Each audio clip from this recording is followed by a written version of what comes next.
Hello friends, எல்லோருக்கும் காலை வணக்கம். சூப்பரான ஒரு முருங்கைக்கீரை பொரியல் செய்யலாம். கீரை பொரியலை ஒரு 10 நிமிஷத்தில் செஞ்சு முடிச்சிடலாம். முதல்ல கடாயில் கொஞ்சமாக தண்ணி ஊற்றி நல்லா கொதிக்க வைக்கணுங்க.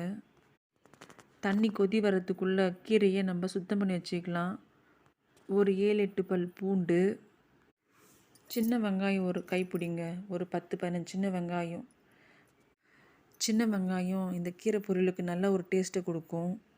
சின்ன வெங்காயம் இருந்தால் சின்ன வெங்காயம் எடுத்துக்கலாம், இல்லைன்னா பெரிய வெங்காயம் இருந்தால் ஒரு 2 வெங்காயம் அதை கொஞ்சம் பொடிசாக கட் பண்ணி வச்சுக்கணும்.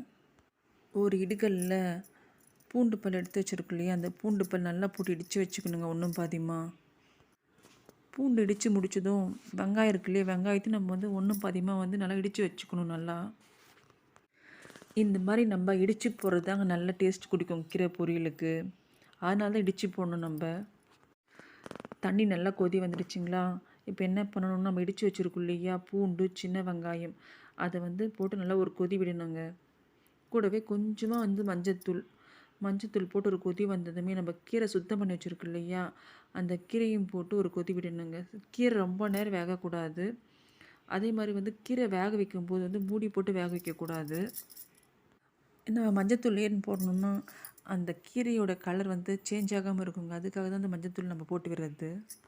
ஒரு 10 நிமிஷத்தில் கீரை நல்லா வெந்து வந்துடும்.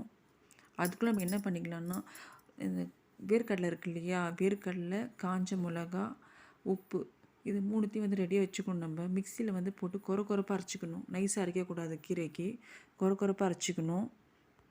உங்களுக்கு எவ்வளோ காரம் வேணுமோ அதுக்கேற்ற மாதிரி நீங்கள் மிளகா எடுத்துக்கலாம். நான் இன்றைக்கி ஓரளவு கொஞ்சமாக தான் எடுத்துக்கிறேன். அதுக்கு ஒரு 4-5 காஞ்ச மிளகா தான் எடுத்து யூஸ் பண்ணியிருக்கேன். உங்களுக்கு எவ்வளோ வேணுமோ, நீங்கள் எவ்வளோ காரம் தேவையோ உங்களுக்கு அந்தளவுக்கு நீங்கள் யூஸ் பண்ணிக்கலாம் காஞ்ச மிளகா. கீரை வேக வைக்கும்போது உப்பு போட்டு வேக வைக்கக்கூடாது. எப்போவுமே லாஸ்ட்டில் தான் உப்பு சேர்க்கணும். கீரைக்கு ஃபஸ்ட்டு உப்பு போடக்கூடாது. கீரை வேக வைக்கிறோம் இல்லையா, அந்த தண்ணி கூட நம்ம வேஸ்ட் பண்ணாமல் ரசத்துக்கு யூஸ் பண்ணிக்கலாம். இல்லைனா லைட்டாக கொஞ்சம் உப்பு, மிளகுத்தூள் போட்டு கொஞ்சமாக சூப் மாதிரி கூட குடிச்சிடலாம். நம்ம நல்லாயிருக்கும். இந்த கால் வலி, முட்டி வலிக்கு நல்லா கேட்குன்னு சொல்லுவாங்க என்னோடய அத்தை. எப்போவுமே கீரை செஞ்சாங்கன்னா என்னோடய அத்தை முதல்ல என்ன பண்ணுவாங்கன்னா, அந்த தண்ணி எடுத்து கொஞ்சமாக சால்ட்டும் பெப்பரும் போட்டு குடிச்சிடுவாங்க. அவங்களுக்கு முட்டி வலின்னு சொல்லிட்டு எடுத்துப்பாங்க. இல்லை ரசத்துக்கு ஊற்றிடுவாங்க, வேஸ்ட் பண்ண மாட்டாங்க. கீரையில் நிறைய வைட்டமின் இருக்குங்க. டெய்லி ஏதாச்சும் ஒரு கீரை நம்ம கண்டிப்பாக எடுத்துக்கணுங்க. நிறைய வைட்டமின் இருக்குது கீரையிலலாம். கீரை வெந்துச்சுன்னு எப்படி பார்க்கணும், கீரை ஒரு கலர் மாறாதுங்க. நம்ம மாறத்துக்கு முன்னாடியே எடுத்துடணும் கீரையை. இல்லைன்னா கலர் மாறிட்டா ஒரு மாதிரி ஆகிடும் உங்களுக்கு கீரை வெந்த பிறகு என்ன வச்சுருக்கு இல்லையா, கடலை கொட்டை, வேர்க்கடலை தான் காஞ்ச மிளகெல்லாம் சேர்ந்து அந்த பொடியை தண்ணி சுத்தமாக ட்ரை ஆகணுங்க. கீரையில் சுத்தமாக தண்ணி இருக்கக்கூடாது. தண்ணி சுத்தமாக ட்ரை ஆனதுமே அந்த பொடியை போட்டு சிம்மில் வச்சு 2 கலக்கிட்டால் சூப்பரான கீரை பொரி ரெடி ஆகிடுங்க. நம்ம இந்த மாதிரி வேர்க்கடலை தூவியும் செய்யலாம், இல்லை தேங்காய் கூட போட்டு செய்வாங்க. சில பேர் பருப்பு இருக்கு இல்லையா, துவரம் பருப்பு, இல்லைன்னா சிறு பருப்பு போட்டு செய்வாங்க. இல்லைன்னா அரிசி வறுத்து பொடி பண்ணி கூட செய்வாங்க. ஆனால் வேர்க்கடலை போடுறதாங்க சூப்பரான டேஸ்ட் கொடுக்கும். எல்லாத்தையும் விட சூப்பரான கீரை பொரியல் ரெடி ஆகிடுச்சுங்க. இதுக்கு கடுக்கெல்லாம் போட்டு தாளிக்கக்கூடாதுங்க, நல்லா இருக்காது. இந்த மாதிரி மெத்தடில் செஞ்சால் சூப்பராக இருக்குங்க கீரை பொரியல். நம்ம கீரை சேரும் இல்லையா, மதியமே அதை காலி பண்ணிடணும். நைட்டில் வச்சு யூஸ் பண்ணி சாப்பிடக்கூடாது. கீரை சரி ஜீரணம் ஆகாது. ஒரு வேளை மட்டும் தான் நம்ம சாப்பிடணும். கீரை மதியத்துலேயே காலி பண்ணிடணுங்க. கீரை வாங்கும்போது நம்ம பார்த்து வாங்கணுங்க. ஒவ்வொரு கீரை சிறு கசப்படிக்கும். அந்த மாதிரிலாம் நம்ம வாங்கும்போதே பார்த்து வாங்கணும் கீரை. அப்போ தான் சூப்பராக இருக்கும் கீரை சாப்பிட்றதுக்கு. நெய்யெல்லாம் காசுவாங்க இல்லையா, அப்போ லாஸ்ட்டில் நெய்யெல்லாம் காய்ச்சி முடித்த பிறகு கொஞ்சமாக முருங்கைக்கீரை போடுவாங்க.